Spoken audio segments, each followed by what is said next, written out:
en Es Radio, en Casa de Herrero, con Luis Herrero.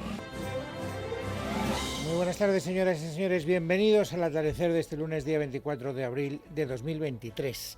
Digamos que con carácter previo, con carácter de previsión, había hoy un par de acontecimientos que no deberían, en principio, haber revestido ningún tipo de aspecto noticioso. Bueno, había una cierta, digamos, emoción, utilizaré una palabra neutra, para ver qué pasaba en la exhumación de los restos de José Antonio, que, como saben, hoy, con bastante privacidad, han sido exhumados del Valle de los Caídos y trasladados al Camposanto de San Isidro, al cementerio madrileño.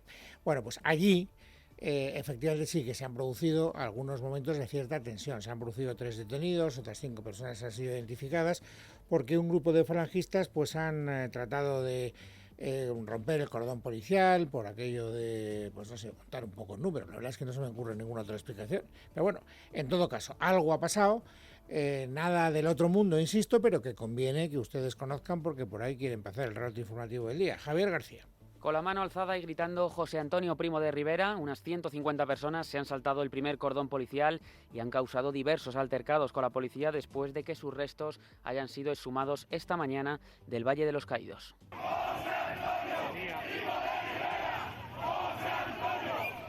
La Policía Nacional ha tenido que intervenir en el cementerio y ha cargado contra los falangistas que intentaban acercarse a la entrada principal del Camposanto. Además, ha detenido a 3 personas e identificado a otras 5. Los congregados también han cantado el cara al sol, mientras algunos hacían el saludo fascista. La exhumación, que comenzó a las 5:30 de la mañana, se ha llevado a cabo en la más estricta intimidad, sin presencia de miembros del gobierno, como sí hubo en la exhumación de Franco.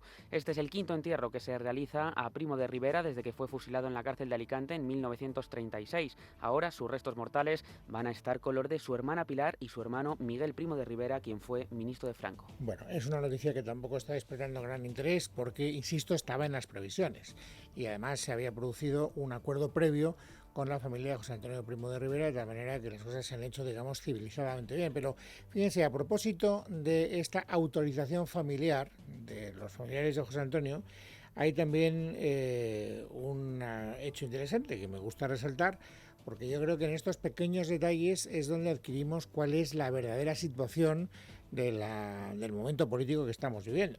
Y ya saben que estamos viviendo un momento político que se caracteriza fundamentalmente por una fuerte enemistad entre los dos socios de gobierno, entre el Partido Socialista y Unidas Podemos, que cada vez que encuentran un motivo discrepan. Hoy verán que hay más de uno. El primero es este, porque le estaban haciendo esta mañana a Emiliano García Paje una entrevista, me parece que en la cadena COPE, no me quiero equivocar, y le preguntaban por la exhumación de José Antonio. Y entonces él lo que quería subrayar, lo que quería valorar, era precisamente el hecho de que se hubiera producido un acuerdo previo con la familia. A mí me parece destacable, en positivo, que haya habido consenso con la familia de Primo de Rivera y que se haya hecho además con una enorme discreción. Y es noticia, obviamente, es noticia, pero el tono de discreción con el que se ha hecho yo creo que también es bueno, porque evita ni el uso descarado por un lado ni el sufrimiento innecesario por otro. Bueno, pues ahora contrasten este discurso con el que ha protagonizado Pablo Fernández, que como todos los lunes, o como casi todos los lunes, aparece como portavoz de Unidas Podemos ante los medios de comunicación. Nos parece una buena noticia, es una cuestión necesaria para nuestra democracia, pero también hemos de decir que vamos muy tarde en la aplicación de la ley de memoria democrática y que la familia de Primo de Rivera no es más que nadie y no debe tener más derechos que los represaliados y represaliadas que todavía están en cuelgamuros. Bueno, y luego es muy llamativo también en el capítulo, les voy a ahorrar lo que ya damos por hecho. Es decir, que ¿quiénes han querido valorar la exhumación? Pues los partidos que defienden la ley de memoria democrática, los partidos de la izquierda, etcétera. En la derecha solo ha hablado Vox. Quiero decir que no hemos encontrado, yo por lo menos no he encontrado ningún testimonio de ningún representante del Partido Popular, tampoco de Ciudadanos. Pero el señor Buxadé sí ha querido dejar rastro de cuál es la opinión de su partido en referencia a la exhumación de los restos de José Antonio. Rechazo a un gobierno que dedica gran parte de su tiempo a profanar tumbas, a desenterrar muertos, porque en el fondo lo que están haciendo es desenterrar el odio, el resentimiento y los rencores entre españoles. Bueno, y hasta aquí el relato de una noticia, insisto, que estaba en la previsión de lo que tenía que ocurrir el lunes y que ha dejado pues este pequeño arrastro informativo que les acabo de resumir. Y luego había otro acto que también estaba previsto hoy en el Paraninfo de la Universidad de Alcalá de Henares, que era la entrega del premio Cervantes, que es el premio más importante que da España, nuestro país, a los que merecen ser galardonados en el mundo de las letras. Bueno, pues resulta que lo tradicional, con algunas pequeñas excepciones, es que el presidente del gobierno esté en ese acto en el Paraninfo de Alcalá de Henares. Pero esta mañana no ha estado el señor Pedro Sánchez, presidente del gobierno, en el acto. Sí que ha estado la presidenta de la Comunidad Autónoma de Madrid. Y naturalmente, como estamos en la fecha que estamos, a poco tiempo de las elecciones del día 28, cualquier circunstancia vale para arremeter contra el adversario. Así que escuchen a Ayuso a propósito de la ausencia del señor Sánchez. Lamentablemente, el presidente del Gobierno deshonrará con su ausencia al más grande galardón de las letras españolas, que no sé si lo hace por no felicitar a un poeta que defiende la libertad que destrozan sus amigos bolivarianos o porque teme la reacción de los alcalainos después de sus lamentables declaraciones ayer en Fuenlabrada, anunciando que quiere seguir descapitalizando a Madrid. Bueno, ese poeta al que hacía referencia Isabel Díaz Ayuso, que no lo he dicho yo y me tocaba decirlo, Rafael Cárdenas, que es el que ha merecido el galardón. Un poeta venezolano, ensayista también, de 93 años, que siempre ha militado en la izquierda y que ha hecho un discurso muy encendido, primero porque, en fin, es un venezolano que está lleno de españolidad. Esta es una frase entrecomillada que él ha utilizado nada más empezar su discurso. Y luego pues ha cargado contra los nacionalismos, entre otras cosas, contra el mal uso que hacemos del lenguaje, ha reivindicado la necesidad de que mejoremos en ese campo y luego también ha defendido ardorosamente la democracia. Él no está muy contento con el régimen chavista, con el régimen de Maduro, y por lo tanto por eso se permite Isabel Díaz Ayuso esa maldad que acabamos de escuchar, es decir, a lo mejor es que no ha querido ir a galardonar a una persona que se caracteriza por no aplaudir la política del señor Maduro, que el gobierno de España ve con bastante más simpatía. Bueno, ¿qué le han preguntado a la portavoz de la Ejecutiva Federal del PSOE cuando ha comparecido el lunes? Precisamente por qué no estaba el presidente del gobierno en ese acto. ¿Y qué ha dicho Pilar Alegría? En primer lugar, que no es el primer presidente del gobierno que deja de acudir al acto. El propio señor, si no recuerdo mal, el propio señor Rajoy en varias ocasiones tampoco asistió a los premios Cervantes. Saben ustedes que las agendas de los presidentes del gobierno suelen ser agendas muy complejas, pero como digo, en este caso ha acudido el ministro de Cultura. Ya, hombre, solo faltaría que el ministro de Cultura no acudiera al acto. Esto sí que sería una noticia bastante portentosa. Pero ¿qué acto tan importante tenía en la agenda el presidente del gobierno para que no fuera algo que, en fin, desde el punto de vista cultural es uno de los grandes acontecimientos anuales? Pues escuchen la explicación de la ministra Alegría. Que no tenga agenda pública no significa que no tenga agenda. Quiero decir, saben que, por ejemplo, en este momento estamos trabajando la presidencia de la Unión Europea y se están manteniendo distintas reuniones de alto nivel. Por lo tanto, como no sabemos con quién se ha reunido, no se ha reunido. Pero bueno, el hecho de que en la agenda del Palacio de la Moncloa no aparezca ningún acto especialmente significativo de Sánchez, no quiere decir que esté jugando al mus ni nada parecido. Deduzco yo que hay que interpretar de estas palabras de la ministra Alegría. Bueno, les decía al principio que cualquier circunstancia es buena en el momento político en el que nos encontramos para que las desavenencias entre Podemos y el Partido Socialista salgan a relucir. Lo veíamos a propósito de la valoración de la exhumación de Primo de Rivera y lo vamos a ver ahora en relación a uno de los asuntos que más tiempo llevan siendo controvertidos en la relación bilateral PSOE-Unidas Podemos. ¿Por qué? Pues porque ya saben que Unidas Podemos ha pedido desde hace mucho tiempo que se tope el precio de los alimentos. Porque aunque la inflación se está controlando, el precio de los alimentos está disparado. Y tal y como está la sequía, ya nos dicen que los precios de los alimentos van a seguir subiendo.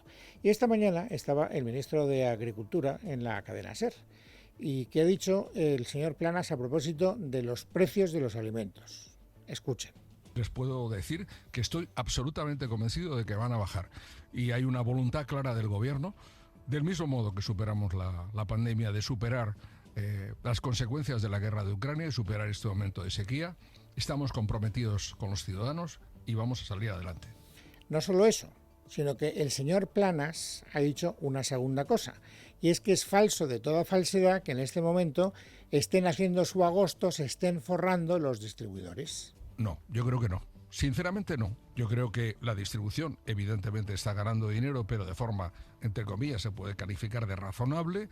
La industria está en este momento sometida también a una presión por parte de la producción primaria y por parte de la distribución de cara al tema de los precios, y la producción primaria, agricultores y ganaderos, con el coste de los insumos. Pero no creo que se pueda ni se deba considerar que alguien está haciendo su agosto en este momento. Ay, amigo, pues hay alguien que estaba escuchando la cadena SER por la mañana, Pablo Fernández, que en cuanto ha tenido la oportunidad, en cuanto ha visto un micrófono cerca, no se ha podido contener en la respuesta. El señor Planas esta mañana ha dicho que los grandes supermercados tienen unos beneficios razonables y que hay que tener paciencia para que bajen los precios de los alimentos. El ministro Planas vive completamente fuera de la realidad, porque las grandes distribuidoras están incrementando los precios muy por encima de la inflación para hacer su agosto. Bueno, como se ve, cualquier circunstancia es buena para que estas diferencias sigan aflorando. Naturalmente ha vuelto a pedir que se topen el precio de los alimentos el señor Fernández, y esta es una discrepancia que ya está cristalizada. Es decir, que ahí está en el camino y no parece que se vaya a remover, porque los discursos siguen siendo los mismos desde hace muchísimo tiempo. Y luego, como estamos, insisto, es la cuarta o quinta vez que lo digo desde que ha empezado el programa, en pre-campaña electoral, pues los dos grandes asuntos de la campaña electoral tenían que salir a relucir, y hoy no ha sido una excepción. Primero, el de la vivienda, pero ya no porque se haya alcanzado el acuerdo entre el Partido Socialista, Unidas Podemos, Esquerra Republicana, Bildu a propósito de la ley de vivienda, sino porque el diario El Mundo hoy publicaba una información según la cual en esa ley hay un determinado artículo que va a hacer mucho más difícil la desocupación de las viviendas. Es decir, que echar una ocupa va a costar bastante más esfuerzo. Naturalmente esto ha dado lugar a reacciones de todo tipo, pero primero la información. Leticia Vaquero.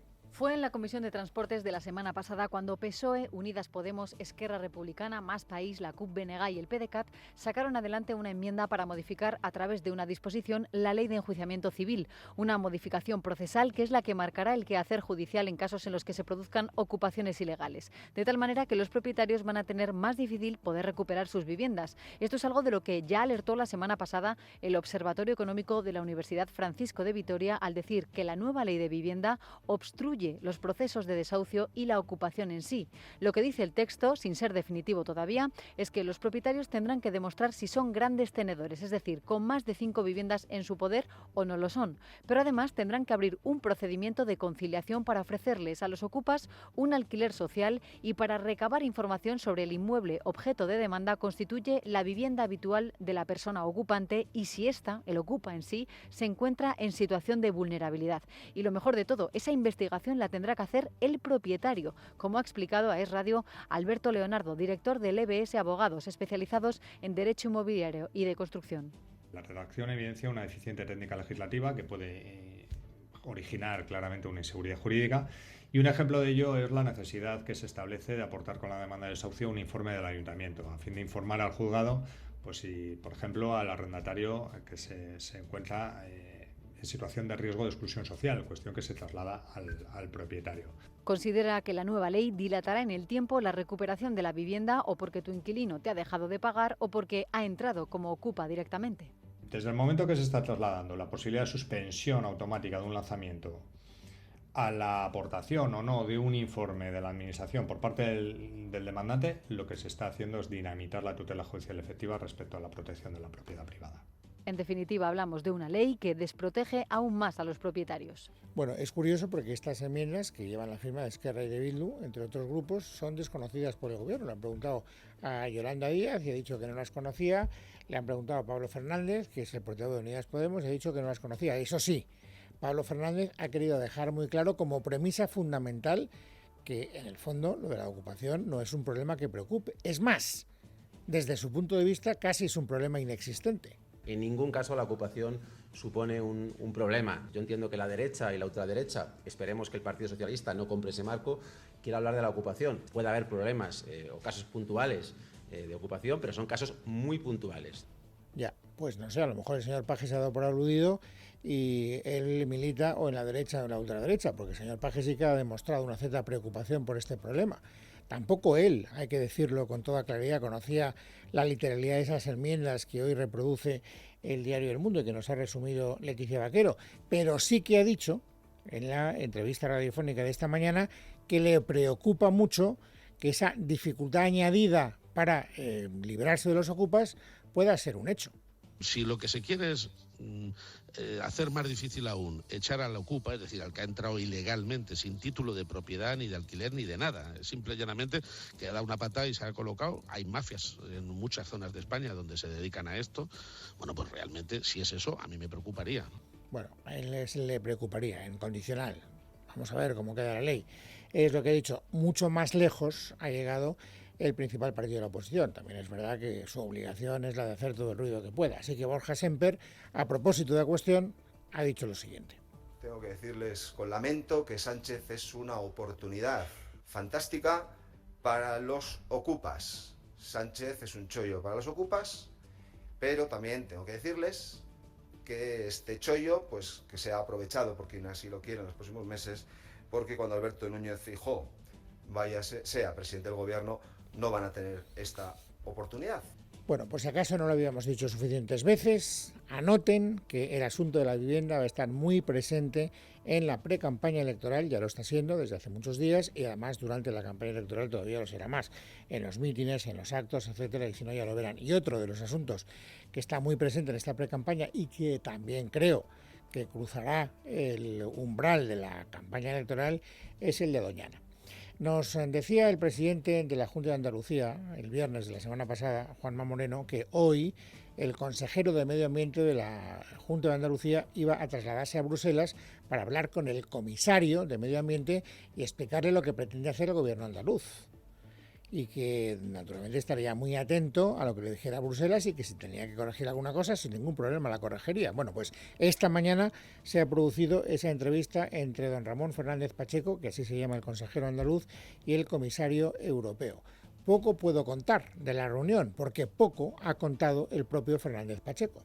He tenido la oportunidad de explicarle la importancia de esas infraestructuras que nos tienen que servir para hacer frente al principal problema que hoy tiene Andalucía, que no es otro que la sequía. Se ha comprometido con nosotros a evaluar todos los argumentos que hemos tenido la oportunidad de ofrecerle hoy y, por supuesto, a colaborar, como no puede ser de otra manera, para el cumplimiento de las directivas que hoy rigen en Doñana. Bueno, lo lógico sería esperar a ver qué dice Bruselas. Ha recibido las explicaciones, supongo que tendrá que tomarse un tiempo hasta que las analice, las estudie y luego dé una opinión.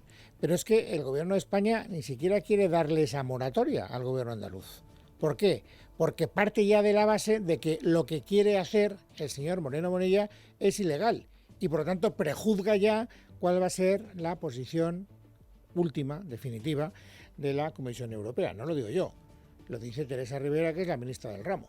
No es posible dialogar sobre la base de la ilegalidad, así que basta ya de reclamar diálogo sobre la ilegalidad de esta proposición. Dejen, por favor, de aliarse con Vox y vuelvan a pensar en los intereses de España y en la legalidad europea. Pero, hombre, de la legalidad europea tendrá que pronunciarse la propia autoridad europea, digo yo, ¿no, señora Rivera? Pues deje que el comisario estudie lo que le ha dicho hoy el consejero y luego veremos si efectivamente la premisa de la que usted parte es válida o no es válida, porque a lo mejor resulta que Bruselas dice con un par de correcciones vale o ni siquiera con un par de correcciones, o a lo mejor le da la razón. Pero cualquiera de las hipótesis está en este momento en el candelero. Y hay una última noticia que también les quiero contar. Esta formaba parte de la previsión. ¿Para qué les voy a engañar?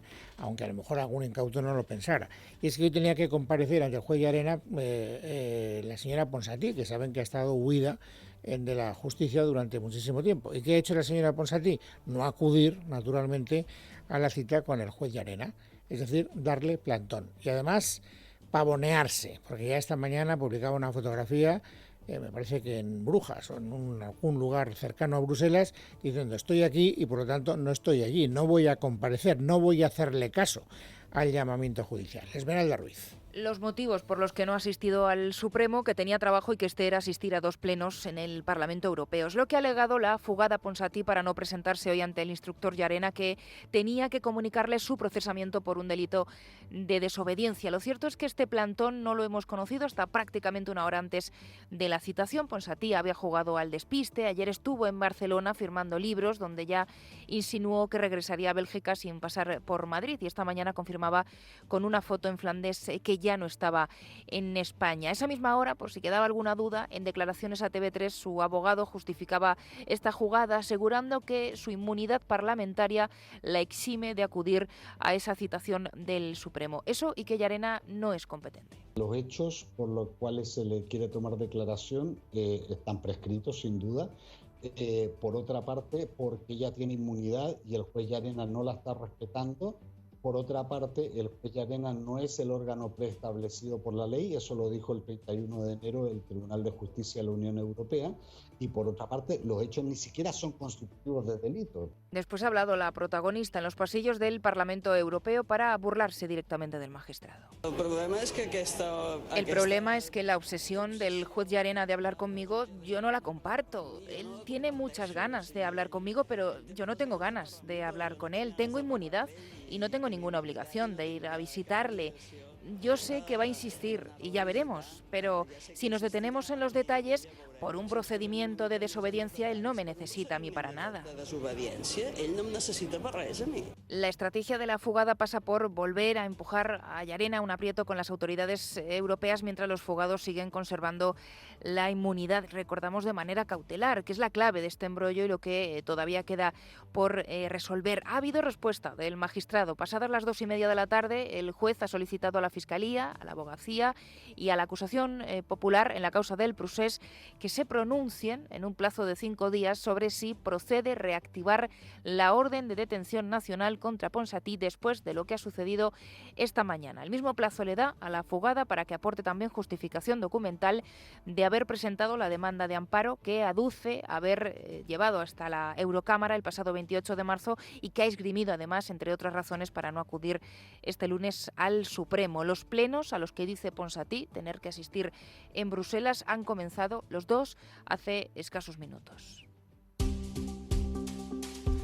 Lunes 24 de abril de 2023, vamos amigos ahora a completar el paisaje informativo sobresaliente de este día. Lorena López Lobo, bienvenida, buenas tardes. Buenas tardes, Luis. Tras la huelga de los letrados de la Administración de Justicia, ahora son las asociaciones de jueces y fiscales quienes han anunciado su intención de convocar una huelga indefinida a partir del 16 de mayo como medida de denuncia, ya que consideran insuficientes los recursos destinados a justicia en los presupuestos generales del Estado. Miguel Ángel Pérez, buenas tardes. Buenas tardes. La Asociación Profesional de la Magistratura, APM, la Asociación Judicial Francisco de Vitoria, Foro Judicial Independiente, la Asociación de Fiscales AF y la Asociación Profesional Independiente de Fiscales APIF han anunciado este lunes su intención de convocar una huelga indefinida a partir del próximo 16 de mayo. En un comunicado conjunto afirman que llevan años preocupados denunciando la falta de dotación suficiente del servicio público que constituye la Administración de Justicia. Dichas asociaciones apuntan que la actitud prudente, callada y responsable que han mantenido hasta ahora desde hace más de un año no ha dado fruto alguno.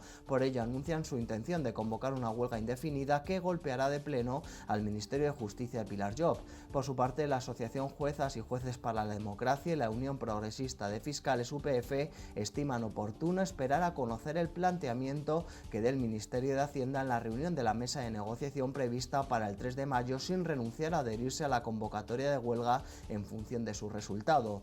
Todas las asociaciones firmantes manifiestan su firme propósito de trabajar para alcanzar un acuerdo que evite tener que poner en marcha las medidas de presión anunciadas.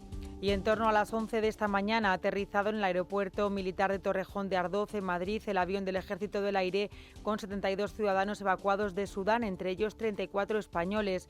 Una compleja operación en la que han participado 200 efectivos militares. Verónica Jorro. El aparato había partido durante la pasada madrugada de Yibuti, hasta donde consiguió trasladar a última hora de la noche de ayer desde Jartum al grupo de alrededor de un centenar de personas gracias a un operativo en el que han participado cerca de 200 militares de los ejércitos de tierra y del aire. José Manuel Álvarez, ministro de Asuntos Exteriores, les ha recibido a todos ellos. Es un momento feliz y un momento de alivio porque hemos podido completar con éxito la evacuación de aquellos españoles que han querido participar en este dispositivo. Más de 1.000 ciudadanos europeos han podido ser evacuados ya de Sudán en una operación compleja pero exitosa iniciada durante el fin de semana por varios países de la Unión Europea. Es lo que ha explicado el alto representante de la Unión Europea para Asuntos Exteriores, Josep Borrell, que también ha asegurado que ahora que ha terminado el alto el fuego entre el ejército sudanés y el grupo paramilitar de las Fuerzas de Apoyo Rápido, hay que seguir presionando para un acuerdo político. No podemos permitir que Sudán, que es un país muy poblado, implosione porque enviará ondas expansivas a toda África. Hay que parar la guerra, silenciar las armas y empezar a buscar una solución política porque no hay una solución militar a esto. Los combates se iniciaron hace una semana entre el ejército de Sudán y las fuerzas de apoyo rápido. El mayor desacuerdo entre ambos es la futura integración de esas fuerzas de apoyo rápido en el ejército del país, unos enfrentamientos que por el momento dejan más de 600 muertos y 3.700 heridos. El presidente de Castilla-La Mancha, Emiliano García Paje, ha descartado que en caso de perder el gobierno regional en las próximas elecciones autonómicas vaya a impulsar una alternativa dentro del PSOE, alegando que detrás de sus opiniones no hay una estrategia de fondo ni una conspiración contra Pedro Sánchez. Palabras durante una entrevista en la cadena COPE en la que también ha afirmado que no pactará con Podemos. Aquí Podemos yo creo que no tiene posibilidad ninguna de sacar escaño. Yo además me planteé, y eso lo dejé muy claro en la anterior ocasión, dije muy claro que era mi objetivo llegar a una mayoría y prescindir de ellos.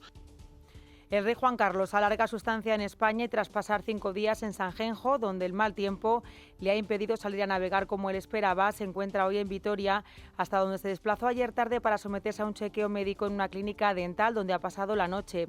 Se desconoce por el momento cuándo regresará a Abu Dhabi. Y más cosas, continúan en estado grave 2 de los 8 heridos en el incendio del restaurante de la Plaza Manuel Becerra de Madrid, ocurrido en la noche del pasado viernes en el que fallecieron 2 personas. Mientras tanto, se investiga si el local contaba con licencia en regla y el papel que pudo jugar la decoración en la propagación del fuego. Jesús Sánchez, cuéntanos. A las puertas del local donde se produjo el fatal incendio, el padre del camarero fallecido ha insistido en que la decoración del establecimiento, que recreaba elementos vegetales y que podría haber contribuido como combustible, era peligrosa. También el Ayuntamiento de Madrid está investigando el estado de la licencia del local de hostelería con cocina. Escuchamos a la vicealcaldesa Begoña Villacís en declaraciones a Televisión Española. Pero en principio ha habido mucha controversia, sí que había licencia, sí que la licencia contemplaba el uso de la cocina y también digo que en cada uno de estos casos, en cada una de estas tragedias, yo creo que también nos tiene que servir para aprender algo. Y yo no cierro la puerta a que esto pueda sugerir que a lo mejor se puedan revisar otras cosas o se pueda ir más lejos, porque lo que no puede es volver a ocurrir. Mientras tanto, la Policía Nacional acudirá este lunes al local para retomar y finalizar previsiblemente la inspección ocular que confirmará las causas del fuego. En cuanto a los heridos, 8 continúan ingresados este lunes en distintos hospitales de la región, 2 de los cuales siguen en estado grave. Y 2 de cada 10 españoles están en riesgo de pobreza o exclusión social. Según la última encuesta de condiciones de vida publicada por el INE, este porcentaje disminuyó hasta el 26% en 2022, casi 2 puntos menos que el año anterior, aunque hay todavía un 9% de la población que llega a fin de mes con mucha dificultad. Y prepárense para una semana donde los termómetros subirán hasta registrar temperaturas excepcionales para un mes de abril. Una masa de aire cálida procedente del norte de África dejará temperaturas de hasta 15 grados por encima de lo normal, que podrían rozar los 40 en puntos del sur de la península. Solo la costa gallega y cantábrica se libran del calor, aunque en el interior de esas regiones se podrán superar también los 25 grados. Desde el jueves, además, las noches serán tropicales en la zona sur de España y el área mediterránea, hasta el domingo, cuando volverán a descender poco a poco las temperaturas. En casa de Herrero, Es Radio.